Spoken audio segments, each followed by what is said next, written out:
अस्सलाम वालेकुम वरहमतुल्लाहि वबरकातुहू। आप सभी को जुमा बहुत बहुत मुबारक हो। तो आज मैं आप लोग से कुछ बताना चाहती हूँ कि कुरान और नमाज अल्लाह ने भेजा है क्यों?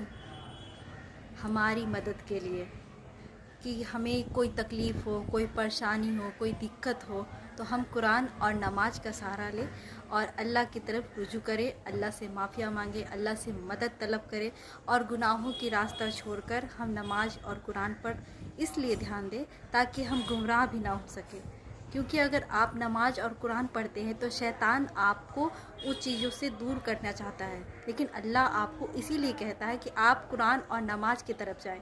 हम बार बार चले जाते हैं लेकिन हम फिर रुजू नहीं करते हैं कि अब छोड़ दिया तो छोड़ दिया, लेकिन ऐसा नहीं होना चाहिए।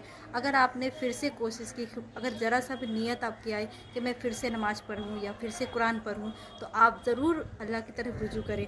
क्योंकि अल्लाह ने वादा किया है कि इंसान के जिसमें जब तक जान होगी, जब तक बंदा मेरे तरफ ज़िंदा है, जब तक मेरे पास लौट कर आएगा, मैं उसे माफ़ करता रहूँगा और उसकी मदद भी करूँगा। ऐसे तो अल्लाह हमेशा हर किसी के लिए मददगार है, हर किसी के लिए ऐसे भी मदद करते हैं, चाहे आप उन्हें याद करें, चाहे आप ना करें, चाहे आप कुरान पढ़ें या ना पढ़ें, तभी हमें खाना पानी हर चीज़ हमारे लिए करते हैं।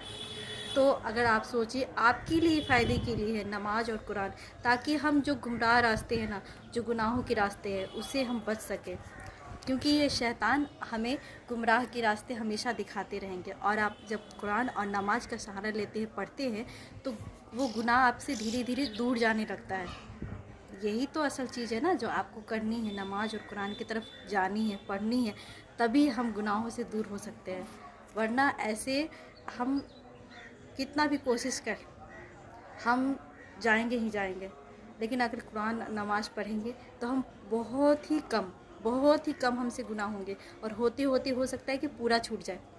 लेकिन हम जब नहीं पढ़ते हैं तो ये हमारे साथ ज़्यादा होता है। आप नोटिस कीजिए, जब आप पढ़ेंगे ईमान से, यकीन से, तो आप इस चीज़ को बदलते हुए देखेंगे। आप बस एक बार आप अपने अल्लाह की तरफ रुजू करें, नमाज़ पढ़ें, कुरान पढ़ें और जितना हो सके अल्लाह ताला को अपना याद करें और अपनी चीज़ें, अपनी जो पर्सनल चीज़ें हैं, अपने अल्लाह से शेयर करें, ना कि किसी और से। जज़ाकल्लाह खैर।